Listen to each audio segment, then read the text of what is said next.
Ya, sosok Jatim 1 Khofifah Indar Parawansa siap memenangkan Prabowo Gibran membuat pertarungan merebut suara wilayah Jawa Timur ini semakin sengit pastinya.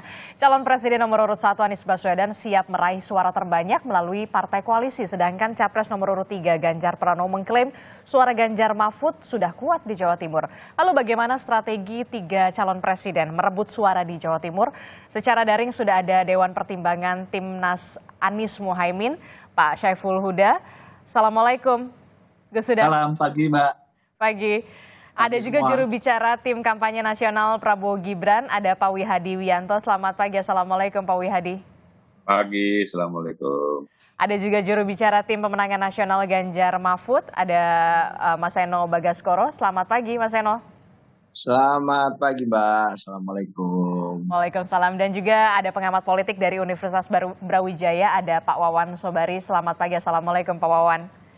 Selamat pagi, Waalaikumsalam. Terima kasih, Mbak. Iya, ini kita masih membahas soal copras-capres politik 3 hari menjelang pergantian tahun. Nggak apa-apa ya, demi masa depan Indonesia yang lebih baik lah ya pastinya ya, Bapak-Bapak semuanya. Maaf sedikit diganggu liburan ya.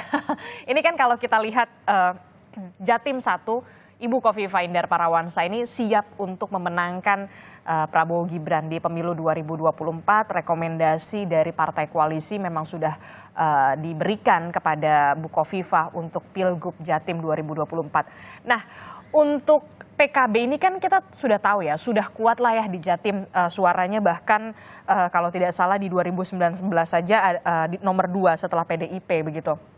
Nah, selain PKB, kemudian bagaimana partai koalisi pengusung Anies Muhaimin ini meraup suara pemilih Jawa Timur, Gus Huda? Ya, yang pertama ya sebagai hak masing-masing warga negara punya hak. Saya kira sekarang posisinya Bu Khofifah sedang harus menunaikan kewajiban setelah didukung oleh teman-teman koalisi Pak Wihadi.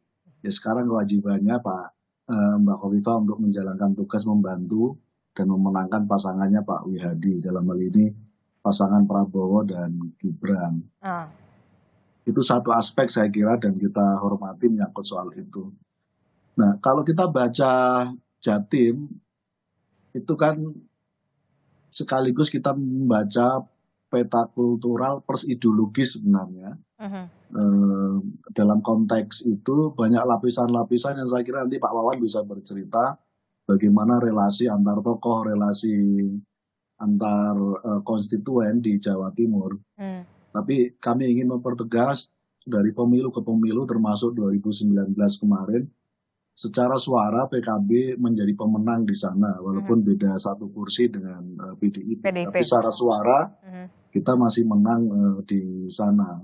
Tapi nggak khawatir tuh, nggak merasa terancam ketika Bu Khofifah ini jadi juru tempurnya Prabowo Gibran ini. Walaupun kita tahu di Gus Imin ini merupakan tokoh berpengaruh sekali di Jawa Timur. Ya karena dia adalah Jatim adalah lapis kultural sekaligus lapis ideologis. Masyarakat di sana punya ukuran dan punya takaran sendiri untuk nanti pemilu ini 14 Februari untuk menentukan siapa yang terbaik untuk dipilih. Tapi paling tidak ada fakta-fakta politik di mana misalnya relatif dari sekian banyak sentimen NU, kader-kader NU yang berkiprah di PKB dan sekarang kebetulan PKB juga menjadi basis di sana, relatif hari ini dan selama berpuluh-puluh tahun pasca reformasi bisa memanage, bisa mengurus dan merawat konstituen warga Nahdien. Jadi ini satu lapisan aspek lain yang kita meyakini bahwa ini akan menjadi pendulum suara tersendiri. Jadi tidak merasa khawatir dan terancam ya? Tokohan, ya gimana Mbak? Jadi tidak merasa terancam ataupun khawatir begitu maksud Gus Huda? Ya kita tempatkan sebagai tantangan. Oh tantangan. Sebagai tantangan yang saya kira mau tidak mau harus kita bekerja secara maksimal di Jawa Timur. Tapi sekali lagi orang Jawa Timur punya logikanya sendiri, kira-kira begitu. Punya logikanya sendiri, punya caranya sendiri. Kira-kira kalau dilihat dari kontestan ini mana yang maslahat, mana yang lebih dekat secara kultural dan secara ideologis terhadap NU, saya kira dia akan mendapatkan porsi yang lebih untuk menjadi concern pilihan dari warga-warga NU. Saya kira Pak Wihadi sangat tahu persis ya, karena beliau dapilnya Tuban itu. Oke. Jadi bagaimana relasi di bawah itu beliau tahu persis. Oke, nah ini makanya saya mau tanyain Gus Huda sama Pak Wihadi. Pak Wihadi, kalau katanya Gus Huda sih nggak merasa terancam ataupun apa ya bisa dikatakan justru menjadi tantangan tersendiri. Nah untuk capres nomor 2 Prabowo Gibran ini tentu ya sudah tenang lah ya dengan dukungan apalagi dari Jatim 1 Bukovifa. Atau kemudian masih perlu banyak lini dukungan lainnya? Ya, saya kira kalau di Jawa Timur itu apa yang disampaikan oleh Gus Huda itu sesuatu yang memang menunjukkan bagaimana Jawa Timur. Namun Jawa Timur ini memang identik adalah merupakan kaum Nahdliyin di sana. Dan kalau kita melihat ternyata Jawa Timur juga terbagi-bagi dari beberapa segmen. Kalau kita melihat Jawa Timur Selatan itu Mataraman, walaupun juga Nahdliyin juga, tapi mereka lebih kental Mataraman. Terus kemudian ada Pantura, terus kemudian ada Tapal Kuda, dan juga ini adalah daerah-daerah yang memang kalau kita melihat ketokohan-ketokohan ini masing-masing mempunyai ketokohan-ketokohan sendiri. Nah, dengan adanya di sini Gus Imin, terus kemudian Pak Mahfud, dan sekarang dari kami Bukovifa, ini adalah merupakan tokoh-tokoh Jawa Timur yang memang di mana nantinya akan memberikan suatu warna pada saat Pilpres nantinya.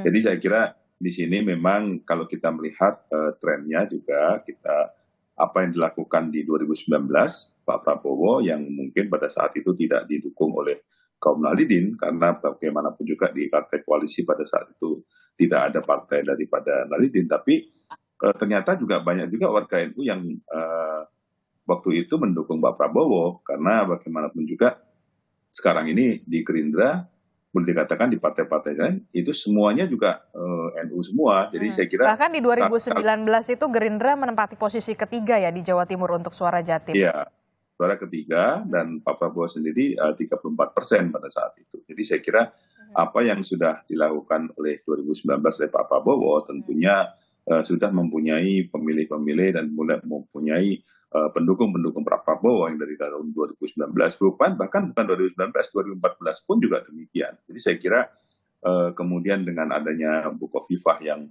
ikut membantu kami di Jawa Timur, saya kira tentunya akan ada pergeseran-pergeseran yang mungkin bisa dilihat nanti pada saat Februari 14 Februari nantinya. Jadi saya kira ini memang sesuatu hal yang akhirnya Jawa Timur menjadi battlefield yang sama-sama mempunyai ketokohan di NU.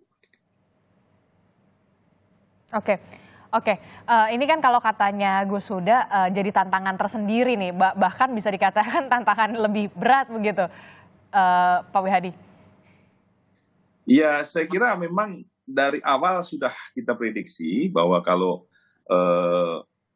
adanya Gus Muhaimin, terus kemudian adanya Pak Mahfud, adanya Bukovifa. Jadi Bukovifa memang mempunyai ketokohan di kaum Fatayat dan Muslimat. Jadi saya kira ini adalah kekuatan Jawa Timur juga yang tidak bisa kita lihat bahwa ini adalah kekuatan yang begitu saja. Tetapi kekuatan ini adalah kekuatan yang sangat mendukung Bukovifa menjadi gubernur pada saat waktu pilkada yang lalu. Dan saya kira ini sudah juga merupakan satu potensi yang ceruk suara yang mungkin bisa kita manfaatkan untuk dengan Bukovifa untuk bisa mendorong kami untuk memenangkan di Jawa Timur. Jadi saya kira memang suatu tantangan itu memang kalau dikatakan ya inilah battlefield-nya Jawa Timur yang terjadi sekarang ini. Dan jangan lupa juga dengan Matraman bahwa Demokrat juga kita melihat bahwa Pak SBY daerah Pacitan Matraman itu ya itu juga sesuatu kekuatan yang tidak boleh dilihat enteng juga karena ya, saya lihat ya.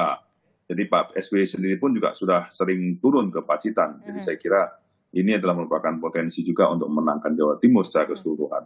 Ini kalau Gitu. kita lihat sebenarnya masing-masing kubu ini baik itu Anies Mohaimin, Prabowo Gibran ataupun juga Ganjar Mahfud ini juga tiga-tiganya punya tokoh berpengaruh yang cukup kuat di Jawa Timur begitu ya untuk kemudian saling berebut suara Jawa Timur. Nah, untuk capres nomor urut 3 nih Mas Seno. Ini kan mengaku ya berkat sosok Pak Mahfud ini dari tokoh Madura ini apakah cukup kemudian menjadikan Jawa Timur ini lumbung suara kedua setelah Jateng? Ya, pertama-tama di suasana tahun baru yang adem ini memang asik kita pagi-pagi hari ini membicarakan Jawa Timur, Mbak. Karena bagaimanapun seperti yang tadi disampaikan bahwa di Jawa Timur itu di antara dua pasangan calon yang lain, di pasangan Amin dan di pasangan nomor urut 3, ini memang sudah ada tokoh-tokoh Jatim yang kemudian menjadi calon wakil presiden. Ada Caimin yang itu identik dengan culture di Jatim, Pak Mahfud juga sangat identik dengan Madura. Jadi sebenarnya kalau bicara tentang Jatim, ini sudah ada dua pasangan calon yang menganggap atau melibatkan tokoh Jatim menjadi calon wakil presiden. Maka menjadi sebenarnya bagi kami tidak terlalu mengherankan pada saat kemudian Bu Khofifah hari ini membalas dukungan politik yang didapatkan oleh beliau untuk maju kembali di Pilgub tahun depan itu kemudian dengan mendukung pasangan Pak Prabowo dan Mas Gibran.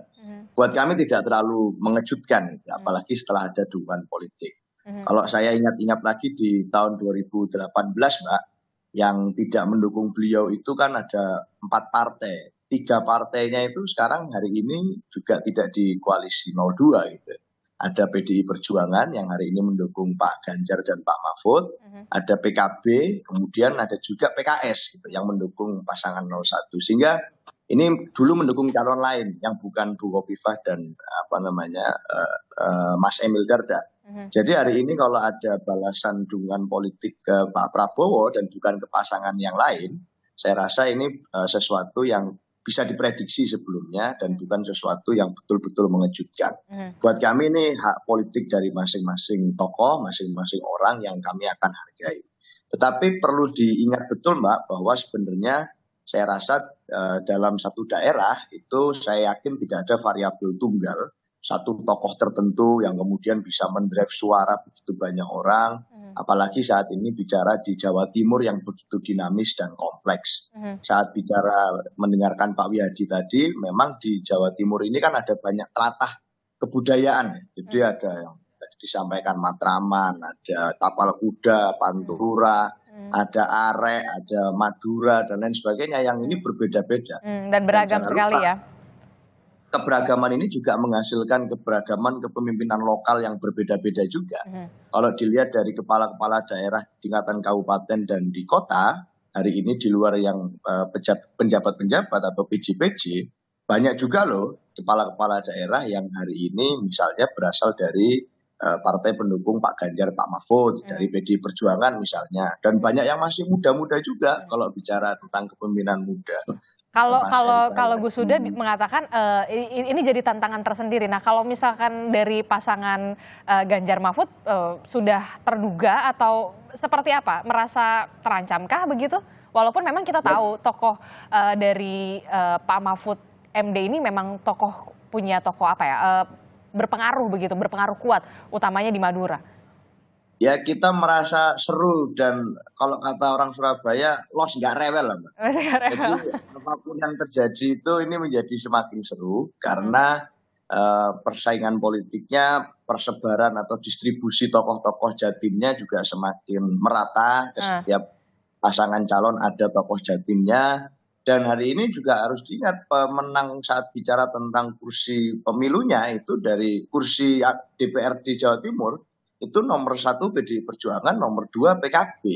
Selisih suaranya sedikit di angka 27-an, 26. Dan kemudian selanjutnya di Gerindra itu belasan angkanya. Sehingga sebenarnya kalau bicara kemarin pemenang pemilunya ini sama-sama bukan dari paslon 02 dengan selisih suara yang cukup tinggi dari pasangan koalisinya Pak Prabowo. Jadi dukungan politiknya di daerah-daerah, apalagi dengan dukungan misalnya dari tokoh-tokoh lokal, dari kepala-kepala daerah dan lain sebagainya yang di tingkatan kabupaten kota, wali kota, bupati yang ini banyak sekali, ini sebenarnya warna-warni di Jawa Timur ini luar biasa dan tidak kemudian bisa diklaim Oke. oleh siapapun tokoh elit yang ada di Jatim. Jadi kita yakin bahwa memang betul Jatim menjadi battlefield yang sangat menarik Oke. dan kita akan terus los gak rewel. Terima kasih. Wes gak rewel. Kalau misalkan mengutip, saya mau tanya, nggak bahaya tah? Mas Eno. Ya, gak spiro lah, Mbak. Oke, saya ke Pak Wawan. Pak Wawan, ini kan menarik sekali ya kalau kata Mas Eno ini sebenarnya Jawa Timur ini kalau misalkan dikatakan lumbung suara Nahdien, iya begitu. Tapi kemudian kita lihat juga keberagamannya juga tidak bisa dipandang sebelah mata begitu. Nah, sosok-sosok kuat sudah ada di masing-masing kubu. Di kubunya Amin ada Gus Imin, kemudian di kubunya Pak Ganjar Mahfud tentu saja ada tokoh ketokohan dari Pak Mahfud, kemudian ada juga Mbak Yeni yang jangan juga dilupakan. Kemudian nah ini kubunya Prabowo Gibran kemudian mengangkat sosok Khofifah Indar Parawansa, Ibu Khofifah Indar Parawansa Jatim 1. Nah, pertanyaan saya Pak Wawan, seberapa pengaruhnya, seberapa kuatkah pengaruh dari Bu Khofifah ini untuk sebagai juru tempur Prabowo Gibran, Pak Wawan? Ya, saya perlu sampaikan dulu tadi bahwa saya setuju ya dengan apa yang dikatakan Mas Aryo, kemudian Pak Wihadi, Pak Gus Huda gitu kan. Tapi satu hal begini, jadi apa yang penunjukan keberpihakan Bu Khofifah kan bukan hal yang istilahnya itu bukan cek kosong ya, karena kan Gerindra adalah partai pertama dan PAN yang kemudian menyerahkan dukungan surat untuk beliau maju pilgub di 2024. Jadi itu satu hal yang menurut saya menjadi kenapa kemudian Bu Khofifah sampai bertekad seperti itu begitu ya. Dan itu berbeda di pemilu 2018 lalu. Gerindra justru mendukung berkoalisi dengan PDIP saat itu gitu kan, mendukung Gus Ipul dan Mbak Putih gitu. Jadi itu satu hal penting harus dicatat gitu. Nah, bicara Jawa Timur itu terutama bicara politik di akar rumput, terutama bicara tentang tadi ya kekuatan. Kalau dikatakan bahwa hasil survei mengatakan bahwa 80% Jawa Timur itu NU gitu kan. Nah, mengaku sebagai berafiliasi pada NU baik aktif maupun tidak aktif gitu kan. Nah, baik NU struktural maupun NU kultural nyebutnya gitu. Nah, NU itu dalam konteks politik itu sangat cair. Jadi saya tidak mengatakan bahwa NU itu harus mengikuti ke salah satu, tidak gitu ya. Loyalitas kepada kiai ya, tetapi di satu sisi pilihan politik bisa berbeda tergantung kemudian patronnya siapa.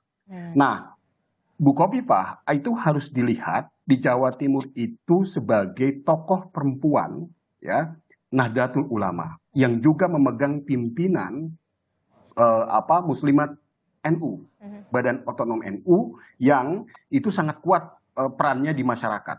Jadi politik emak-emaknya jalan gitu kan. Nah, maksud saya kenapa? Karena saya melakukan riset ya, terutama saya melakukan riset ketika disertasi saya ya, kemudian juga saya beberapa riset yang lain terutama di wilayah baik itu terutama di Mataraman ya, yang tadi di wilayah kultural Mataraman atau kemudian juga di Tapal Kuda itu yang bisa, mohon maaf ya, tanda petik menandingi kekuatan politik nasionalis terutama PDIP itu bukan sekedar NU, bukan sekedar PKB.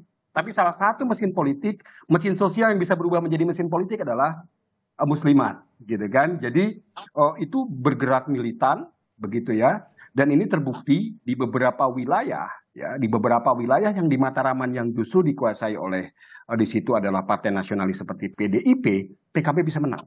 Ya, nah misalkan begini, contoh misalkan di pilkada terakhir, gitu ya, peran Muslimat kuat memenangkan pilkada di Kabupaten Blitar yang itu sudah sekian puluh tahun dikuasai oleh PDIP. PKB menang, calon PKB menang, berkoalisi dengan PAN, gitu kan. Nah itu pengaruhnya kuat berarti ya peran Muslimat ini ya? Itu kuat. Jadi apalagi Bu Khofifah sebagai ketua dan itu boleh dianggap sebagai patron yang sangat kuat, gitu ya. Beliau sebagai pemimpin perempuan yang juga peduli terhadap perempuan, gitu. Nah, selain Muslimat, ingat ada juga Fatayat, sayap mudanya, gitu kan, perempuan sayap muda NU, gitu kan, itu juga penting. Jadi sehingga saya katakan tadi NU tidak menjadi faktor yang saya katakan faktor yang sangat cair kalau memperhitungkan di Jawa Timur. Terus kemudian juga kita bisa melihat yang lain adalah bahwa betul pemilihan Bukoviva ini tidak bisa menjadi sesuatu yang logis, tetapi di sisi lain juga memang saya lihat misalkan di 4 partai yang sudah mendukung Bukoviva itu, terutama tadi dikatakan oleh Pak Wihadi, betul bahwa kekuatan Partai Demokrat itu sangat kuat di Ponorogo, kemudian di Trenggalek, ya, dan juga di Madiun. Terutama Madiun Kota, gitu ya. Nah itu sangat kuat, gitu kan. Anomali dari Madiun itu PDIP kuat, tapi pilkadanya di sana juga Demokrat bisa menang, gitu ya, dalam beberapa periode sebelumnya, gitu kan. Nah, jadi ini yang menarik menurut saya, melihat Jawa Timur itu memang tidak bisa disamakan dengan daerah lain. Ada hal-hal unik yang di situ faktor penting. Nah, terakhir saya menganalisis data pilkada tahun 2020. Ya, pilkada tahun 2020 di 19 kabupaten kota di Jawa Timur. Itu saya melihat pola hasil pilkada itu dikaitkan dengan keterbelahan politik yang disebabkan oleh tindakan elit, bukan bottom up. Jadi kalau bicara faktor sosial, agama dan sebagainya itu kan bottom up, dari bawah faktornya dari dalam diri pemilih. Tapi ini yang di atas siapa? Yaitu elit yang berkuasa, gitu ya.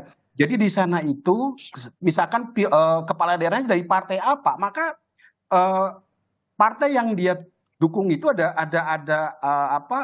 efek ekor jasnya. Nah itu kenapa? Karena dikonstruksi lewat kebijakan-kebijakan pemimpin. Nah itu jadi, nah dalam gubernur pun, pilgub pun bisa jadi pola itu dilakukan, gitu, bahwa kebijakan yang dipakai oleh gubernur itu suatu saat juga nanti akan menjadi istilahnya faktor pendorong untuk tadi ya keterbelahan politik tadi. Oke, itu menarik sekali ya, lengkap sekali, komprehensif sekali. Kalau kita lihat Jawa Timur ini memang 80% ini suaranya suara NU, tapi kemudian ada keunikan tersendiri di Jawa Timur yang kemudian menjadi PR tentu saja bagi ketiga paslon ini untuk merebut suara Jawa Timur, walaupun memang masing-masing kubu ini sudah punya, bisa dikatakan, tokoh yang kuat dan juga berpengaruh begitu ya di Jawa Timur. Lalu bagaimana peluang ataupun kans dari masing-masing paslon ini merebut suara hati Jawa Timur? Jangan kemana-mana, tetaplah bersama kami di Sapa Indonesia Pagi.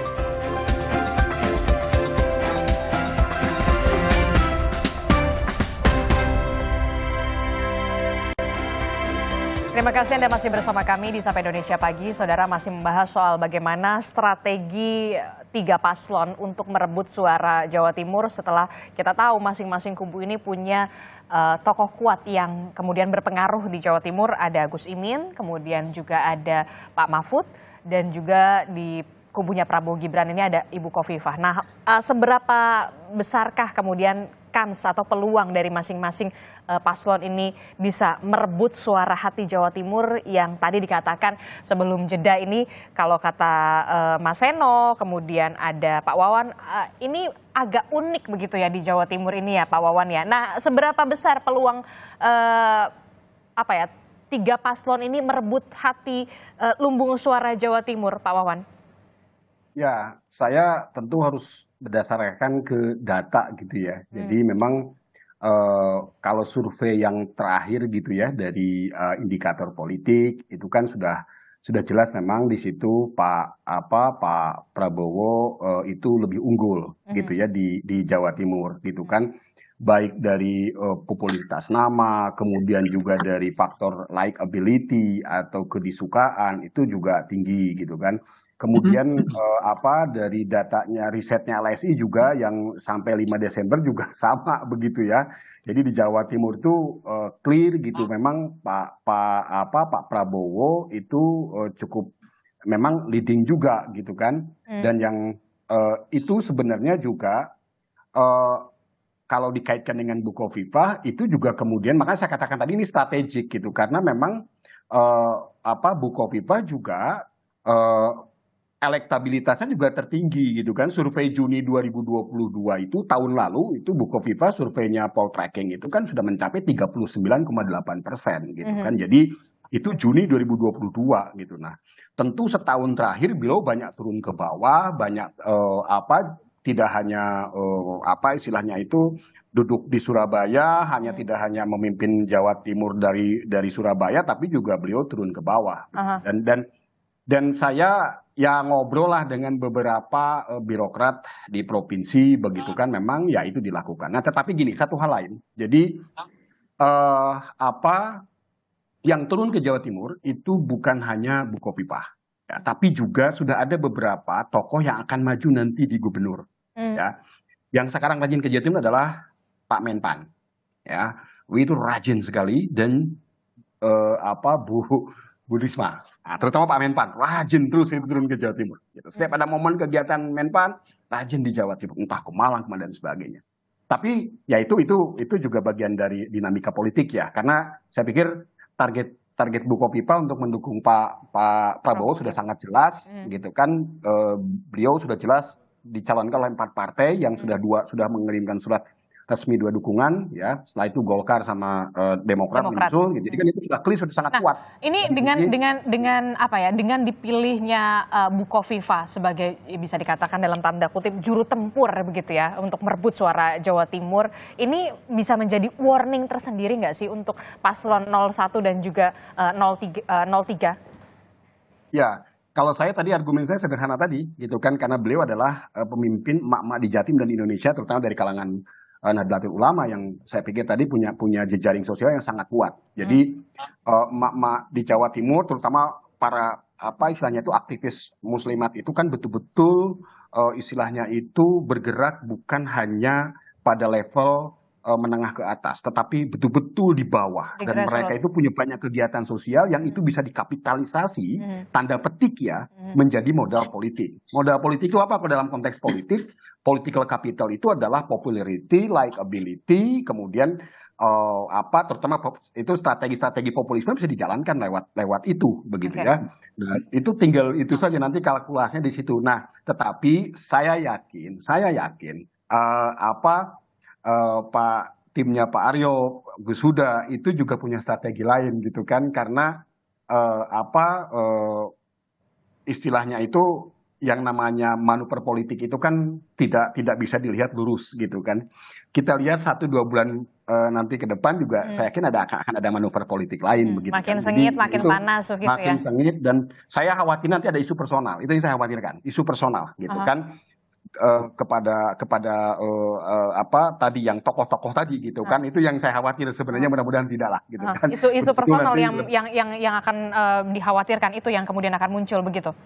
Itu yang saya khawatirkan nanti kemudian untuk popularitas siapapun yang menjadi pendukung dari capres di Jawa Timur nanti diserangnya oleh isu personal. Tapi isu personal ya jangan sampai kemudian yang kampanye hitam ya. Kalau kampanye negatif sih oke-oke aja, karena itu memang berdasarkan fakta dan data yang valid begitu. Tapi kalau sudah sampai ke kampanye hitam, itu yang menurut saya sangat merugikan, nanti bisa menimbulkan keterbelahan yang lebih parah begitu. Mungkin itu. Oke, Gus Huda nih, kalau tadi kita mendengarkan dari uraian penjelasan dari Pak Wawan gini ya, menarik sekali dikatakan ini jangan jangan main-main nih sama emak-emak gitu ya. Nah, ini Anda melihatnya punya strategi apa nih untuk pasangan 01 ini? Ya tadi itu Pak Wawan menyampaikan seolah-olah Mbak Khofifah itu calon presiden atau wakil presiden. Ini Mbak Khofifah tidak ikut dalam Pilpres. Jadi semua skema disampaikan oleh Pak Wawan saya kira konteksnya lebih tepat melihat Bu Khofifah sebagai calon gubernur gitu. Ya, yang saya katakan tadi, mohon maaf, 39,8 itu elektabilitas beliau sebagai calon gubernur. Betul. Artinya begini. Artinya publik dan rakyat warga NU di Jawa Timur tahu bahwa Pak Khofifah tidak ikut dalam Pilpres ini. Tidak sebagai cawapres atau sebagai capres gitu. Itu artinya pasti muslimat, fatayat, dan semuanya punya cara sendiri karena Mbak Khofifah bukan sebagai calon wakil presiden gitu. Nah pada konteks itu saya kira pasti akan terjadi preferensi pemilih warga NU yang sangat berbeda gitu. Itu berbeda konteks ya, kalau tadi disampaikan misalnya Mbak Khofifah sebagai calon wakil presiden, itu yang pertama. Jadi sangat berbeda. Ajakan Mbak Khofifah posisinya adalah Mbak Khofifah sebagai tim sukses. bukan Mbak Khofifah sebagai kandidasi dalam pilpres ini. Itu berbeda derajatnya, berbeda derajatnya. Itu yang pertama. Yang kedua, ada lapis di dalam tubuh masyarakat di Jawa Timur, yaitu lapis alumni-alumni pondok pesantren yang itu hari ini, yang selama dalam pilpres tidak pernah terbuka untuk menyampaikan dukungan, hari ini menyampaikan terbuka secara dukungan. Para masyayikh, para kiai, para alumni pondok pesantren besar secara terbuka memberikan dukungan kepada Gus Muhaimin sebagai cawapres pasangan 01. Itu pasti akan merubah konstelasi, termasuk dulu yang basis pesantren yang dulu mengusung Mbak Khofifah dalam pertarungan pilgub, relatif hari ini menahan diri dan bahkan mengalihkan dukungannya tidak kepada pilihannya Mbak Khofifah, tapi mengalihkan dukungannya kepada pasangan 01. Gitu. Itu pasti saya kira akan merubah yang tadi mungkin termasuk yang dicermati oleh Pak Wawan, akan ada potensi yang saya kira akan berbeda dari ketika melihat Mbak Khofifah hari ini yang tidak menjadi bagian dari calon dalam pilpres ini. Ini yang kedua. Yang ketiga, tadi cukup detail Pak Wawan menjelaskan konfigurasi pemenang pilkada, dan tadi Mas Seno juga cerita menyangkut soal itu. Saya kira ini sekali lagi akan memberikan konstelasi yang berbeda dalam pilpres ini. Kira-kira judul akhirnya kira-kira gini. Apa? NU milih NU lah. Gitu. Waktunya NU. sekarang NU milih NU gitu. Nah kebetulan NU di sana itu ada Gus Imin, ada Pak Mahfud gitu. Tentu dengan derajat yang berbeda masing-masing. Tapi kira-kira semangatnya NU milih NU. Waktunya Jawa Timur punya capres atau cawapresnya sendiri gitu, dan akan berbeda warnanya nanti di kemudian hari karena sudah lama ini. Kira-kira ada dahaga yang semacam itu. Itu yang terakhir, Pak Wawan, para kiai, para santri dan semua jaringan pondok pesantren juga merasa hari ini butuh waktunya warga NU menyatukan aspirasi politiknya.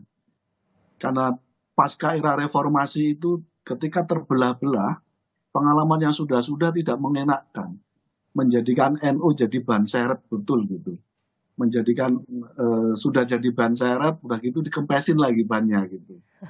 Nah, ini PR menurut saya dan semua ada kesadaran itu. Karena itu saya meyakini momentum 2024 Pilpres ini akan menjadi penyatuan aspirasi warga Nahdliyin, karena di level elitnya sudah ngomongin soal itu.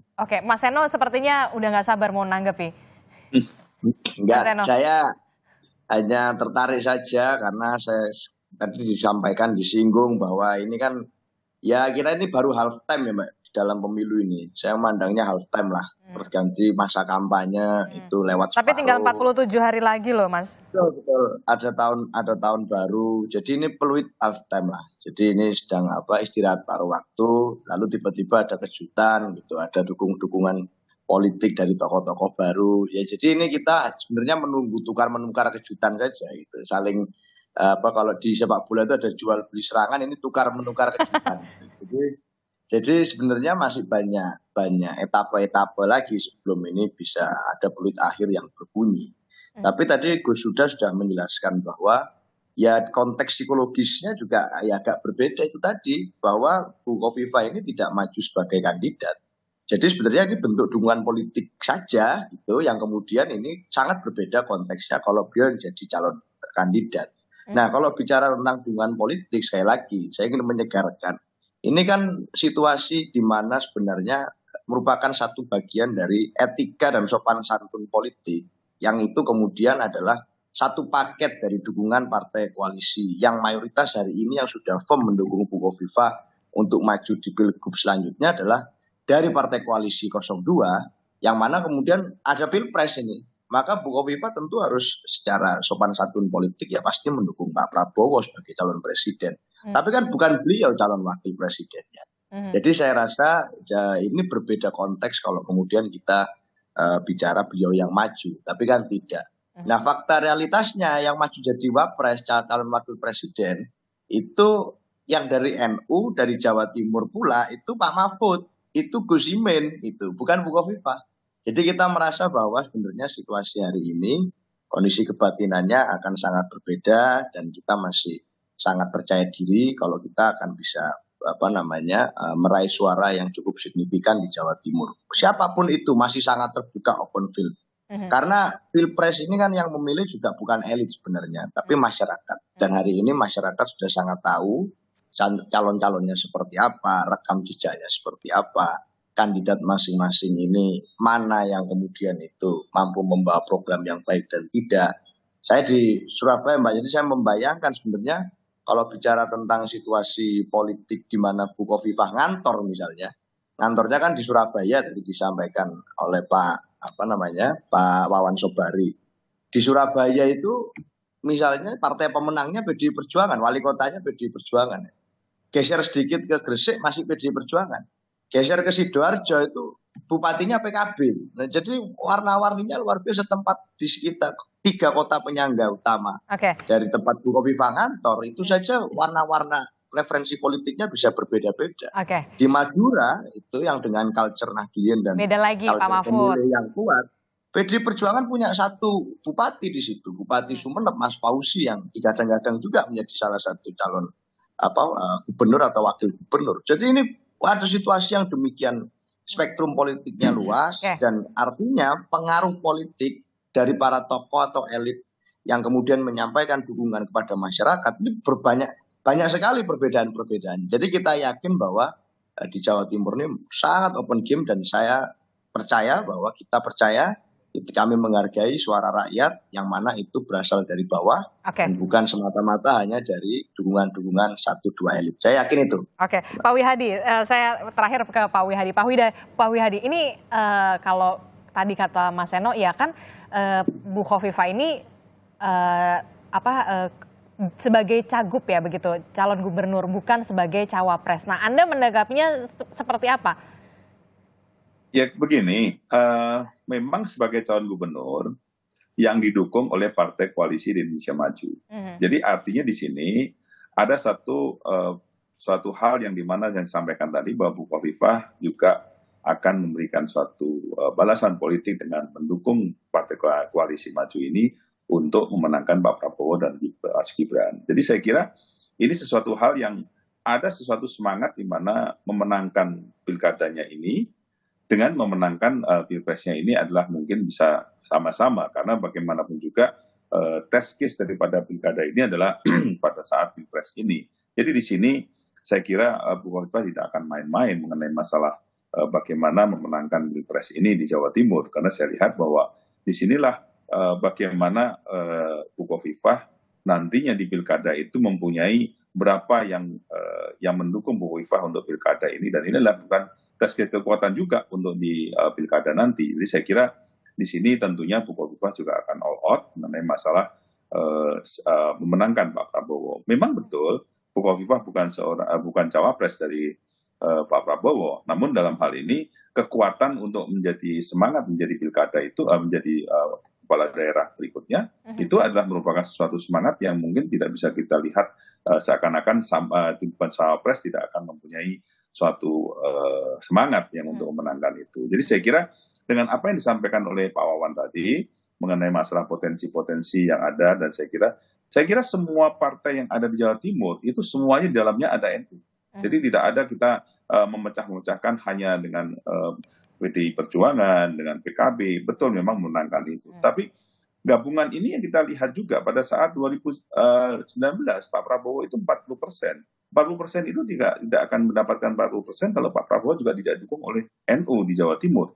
Jadi saya kira potensi yang ada di Jawa Timur itu semuanya memang NU dan tersebar di mana-mana. Jadi kalau NU ada di mana-mana itu dan di mana-mana itu memang suatu hal yang terjadi di Jawa Timur. Jadi saya kira apa yang disampaikan oleh Gus Huda, apa digantikan oleh Mas Aryo, itu adalah memang persepsi dari masing-masing pasangan dan partai yang memang itu bisa memang itu semuanya bisa terjadi. Dan Oke. saya kira kalau kita melihat dari survei-survei terakhir, bahkan CSIS terakhir memberikan survei bahwa pasangan kami itu sudah 50%. Jadi artinya di sini apa yang disampaikan oleh 2018 oleh Pak Prabowo Mbak Atia 30%, artinya ada kenaikan, dan Oke. kenaikan ini tentunya dari koalisi, dari Golkar, dari Oke. Demokrat, mungkin itu akan menambah daripada suara kita di Jawa Timur. Jadi Oke. saya kira kita bicara NU ini bicara semua kalau di Jawa Timur. Tidak ada partai yang tidak ada NU-nya di Jawa Timur. Oke, masih ada 47 hari lah ya untuk meyakinkan publik, khususnya untuk Ya. di wilayah Jawa Timur.